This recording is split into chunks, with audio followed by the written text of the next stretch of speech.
My dear friends, ये बहुत सारे कमेंट्स में मेरे को ये क्वेश्चन मिला है आर एस अग्रवाल का क्लास 9th का क्वाड्रिलेटरल कि सर ये क्वेश्चन समझ नहीं आ रहा है। देखिए, मैं इसका आंसर भी आपके सामने ले आया हूँ। कुछ बच्चे स्क्रीनशॉट में मांगते हैं कि सर हमें चाहिए, तो वो भी ले आया हूँ, लेकिन मैं एक्सप्लेन आपको करूंगा डायग्राम में, आप जरा ध्यान से देखेंगे। सबसे पहले तो प्यारे बच्चों, आउटर लेयर है ना, ये ABCD, ये एक पैरेललोग्राम है। पैरेललोग्राम की प्रॉपर्टीज बता दूं, ऑपोजिट साइड्स पैरेलल होती हैं, ऑपोजिट एंगल इक्वल होते हैं, डायगोनल बाइसेक्ट करते हैं।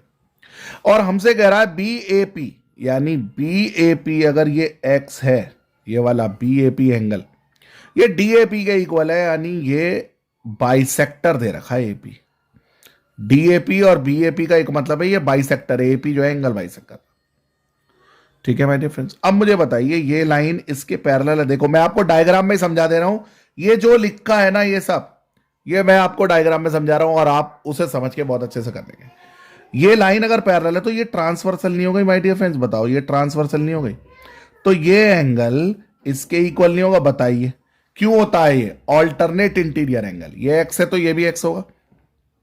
अब आपने ट्राइंगल चैप्टर में एक प्रॉपर्टी पढ़ी है कि अगर किसी ट्राइंगल में, जैसे ये ट्राइंगल है, इसमें दो एंगल इक्वल हो गए ऑपोजिट, ये वाला एक्स और ये एक्स इक्वल होगा, तो इनके ऑपोजिट साइड क्या होंगी, इक्वल हो जाएंगी। ए बी और बीपी इक्वल हो जाएंगी क्योंकि इनके ऑपोजिट एंगल इक्वल है। Side opposite equal angles are equal, ये बिल्कुल याद रखिएगा आप बहुत अच्छे से। तो हमारे पास ए बी और बीपी ये इक्वल हो जाएंगे। इन्होंने पता है क्या करा है, ये एक्चुअली यहां पर पॉइंट P दिया हुआ है और जो सॉल्यूशन है वो M से आया है, तो एक्चुअली मैं इसे M लिख लेता हूं। इन्होंने P दे रखा है ना, P की जगह M, कंफ्यूज ना हो गया M कहां से आ गया सॉल्यूशन में। ये जो सॉल्यूशन हमने लिया इसमें M है, वैसे P है, तो मैं इसे हटा देता हूं, ढंग से लिख देता हूं, ये M है। ठीक है, ये M है यहां पर। तो अब आपको समझ में आया होगा माय डियर फ्रेंड्स, अगर ये एंगल x है, ये भी x है, ये भी x है, तो ये साइड इसके इक्वल हो गई ना। देखो A B equal to B M, ये रहा। ये यहां से यहां तक का जो किया है ये मैंने यहां समझा दिया, लिखेंगे इस तरह से, समझा मैंने दिया अभी आपको कि भाई ये बाइसेक्टर है एक्स और एक्स, और ये क्यों है ऑल्टरनेट इंटीरियर एंगल। तो ये साइड ए बी और बी एम इक्वल हो गए।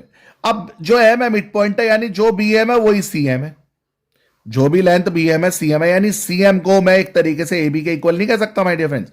देखो ए बी को तुमने करा बी एम के इक्वल, बी एम है सी एम के इक्वल, और ए बी सी डी के भी इक्वल है क्योंकि पैरेललोग्राम की ऑपोजिट साइड्स इक्वल होती हैं।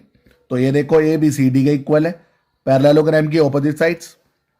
अभी तुमने कहा ए बी बी एम के इक्वल, अभी तुम कह रहे हो ए बी सी डी के इक्वल, यानी ए बी सी डी। अब ए बी सी डी के इक्वल हुआ ना, यहां देखो इस स्टेप में, देखो सारे बच्चे इधर आ जाओ, दोनों तरफ 2 की मल्टीप्लाई कर दी प्रूव करने के लिए। ये देखो 2 की मल्टीप्लाई कर दी, 2 का मल्टीप्लाई करने से क्या हुआ कि 2 ए बी को मैं लिख सकता हूं A B plus A B. अब एक ए बी को मैं क्या लिख सकता हूं, ए बी बी एम के इक्वल है और सी एम बी एम के इक्वल है।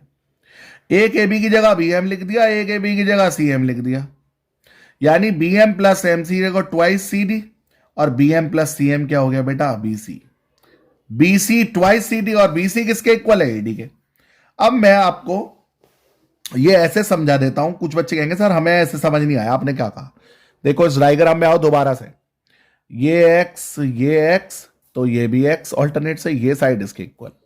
देखो अब मैं एक उदाहरण लेके दे रहा हूं, उदाहरण लेके बहुत अच्छे से समझा दूंगा, ये जो लिखा है ना अभी समझ में आ जाएगा। देखो मैं कह रहा हूं अगर ये 4 सेंटीमीटर है तो ये 4 है, बताओ क्यों, बताओ प्यारे बच्चों आप ही बताओ। ये साइड 4 है तो ये 4 है, ऑपोजिट साइड ऑफ पैरेललोग्राम। अब मैंने कहा ये इसके इक्वल है तो ये भी 4 हो गई, बताइए आप। और ये 4 है तो ये भी 4 है, क्यों, क्योंकि ये एम मिड पॉइंट दे रखा है, यानी ये और ये लेंथ इक्वल होंगे। तो देखो ये 4 है, ये 4 है, ये 4 है, ये 4 है। अब यहां आ जाओ, अभी मैंने कहा क्या, ए बी सी डी के इक्वल प्रूफ करा, अभी बताया आपको ए बी सी डी के इक्वल है ही, 2 की मल्टीप्लाई कर दी दोनों तरफ, 2 इसलिए करा ए बी को A B plus A B. अब एक ए बी की जगह मैं बी एम नहीं लिख सकता क्योंकि ए बी 4 है, ए बी 4 है, तो देखो। और दूसरी ए बी की जगह, क्योंकि ए बी सी डी के इक्वल और सी डी और ये भी इक्वल है, यानी देखो A B B M C M और सी डी। अपने मन में ये समझ लो कि ये चारों इक्वल है, A B M C M और सी डी, यानी A B plus A B, एक ए बी की जगह रख दिया बी एम, एक की जगह सी एम, और B M plus C M पूरी साइड हो गई बी सी। और बी सी किसके इक्वल है, ये पूरी बी सी ए डी के इक्वल है क्योंकि ऑपोजिट साइड्स ऑफ पैरेललोग्राम। हो गया ना माय डियर फ्रेंड्स, यही तो प्रूफ करना था। आई होप आपको ये बहुत अच्छे से समझ में आया तो लाइक करें, शेयर करें, सब्सक्राइब और कमेंट सेक्शन में जरूर बताएं कि आपको हमारी एक्सप्लेनेशन कैसे लगती है। तब तक के लिए जय हिंद, जय भारत माय डियर फ्रेंड्स।